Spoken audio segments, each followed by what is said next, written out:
नमस्कार दोस्तों। आज हम आपको सुनाने जा रहे हैं देवों के देव महादेव के उस पवित्र धाम की कथा जहां स्वयं भगवान शिव आज भी विराजमान है, केदारनाथ धाम। ये कथा सिर्फ एक कहानी नहीं, बल्कि पाप से मुक्ति और मोक्ष का मार्ग है। हिमालय की गोद में उत्तराखंड में स्थित केदारनाथ धाम भगवान शिव के 12 ज्योतिर्लिंगों में से एक है। ये धाम लगभग 11,755 फीट की ऊंचाई पर स्थित है और इसे मोक्षदायिनी भूमि कहा जाता है। महाभारत के बाद पांडवों का पश्चाताप। महाभारत युद्ध समाप्त हो चुका था। पांडव युद्ध तो जीत गए, लेकिन उनके मन में एक गहरा पश्चाताप था। उन्होंने अपने ही भाइयों, गुरुओं और रिश्तेदारों का वध किया था। इस पाप से मुक्ति पाने के लिए वे भगवान श्री कृष्ण के पास पहुंचे। श्री कृष्ण ने कहा, यदि मुक्ति चाहते हो तो भगवान शिव की शरण में जाओ। भगवान शिव का छिप जाना।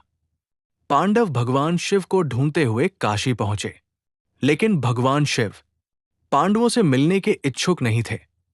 वे अंतर्ध्यान होकर हिमालय चले गए और केदार क्षेत्र में निवास करने लगे। शिव का नंदी रूप और भीम की शक्ति।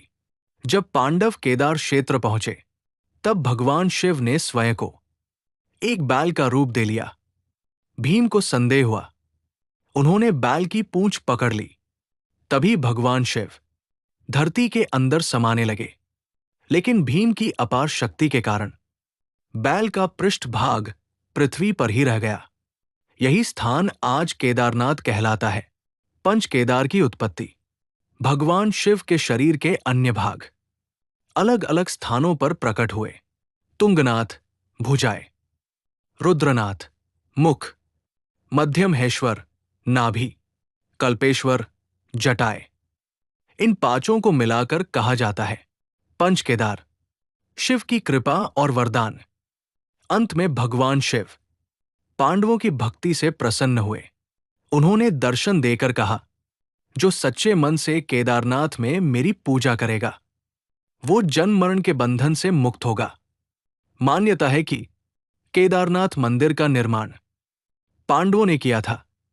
बाद में आदि शंकराचार्य ने इसका पुनर्निर्माण कराया और यहीं उन्होंने समाधि ली। 2013 की भीषण बाढ़ में पूरा क्षेत्र तबाह हो गया, लेकिन केदारनाथ मंदिर लगभग सुरक्षित रहा। ये चमत्कार भगवान शिव की शक्ति का प्रमाण माना जाता है। दोस्तों, केदारनाथ सिर्फ एक मंदिर नहीं, ये आस्था, तपस्या और मोक्ष का द्वार है। यदि आपको ये कथा पसंद आई हो तो वीडियो को लाइक करें, चैनल को सब्सक्राइब करें और कमेंट में नमः शिवाय जरूर लिखें। जय बाबा केदारनाथ।